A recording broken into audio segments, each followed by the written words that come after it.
Our bodies digest the food we eat into amino acids, sugars, and fatty acids. But how do the digested sugars get into our cells so they can be used for energy? The pancreas releases the hormone insulin following ingestion of a meal containing carbohydrates. Insulin regulates the concentration of blood glucose, the product of carbohydrate metabolism. In most individuals, insulin binds to a specific receptor on the plasma membrane of cells. We will be focusing on skeletal muscle and adipose tissue cells.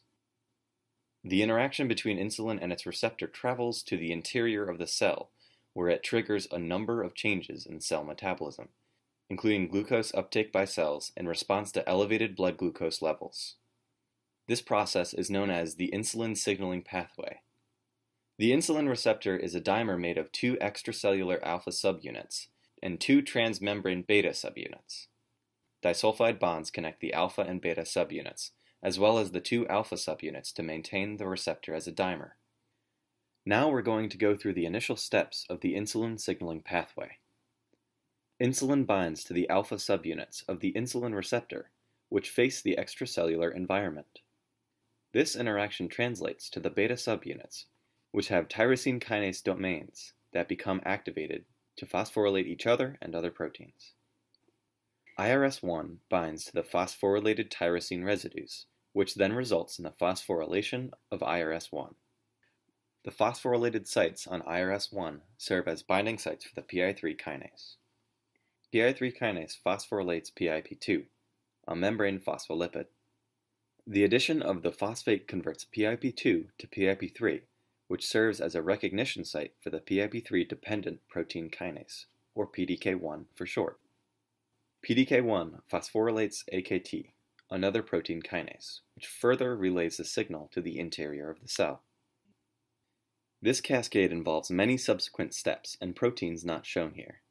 In tissues such as skeletal muscle and adipose tissue, all these steps eventually lead to the recruitment of additional glucose transporters from storage in intracellular vesicles to the plasma membrane in order to facilitate glucose transport into cells. Glucose transporters are transmembrane channel proteins that allow glucose to travel from outside the cell to inside, decreasing blood glucose levels. Skeletal muscle and adipose tissue contain GLUT4 glucose transporters. Once glucose enters cells, it is metabolized further to generate ATP and used to synthesize molecules of glycogen, which are stored in skeletal muscle and liver tissues, or fatty acids stored in adipose tissue. Failure to regulate blood glucose can result in diabetes.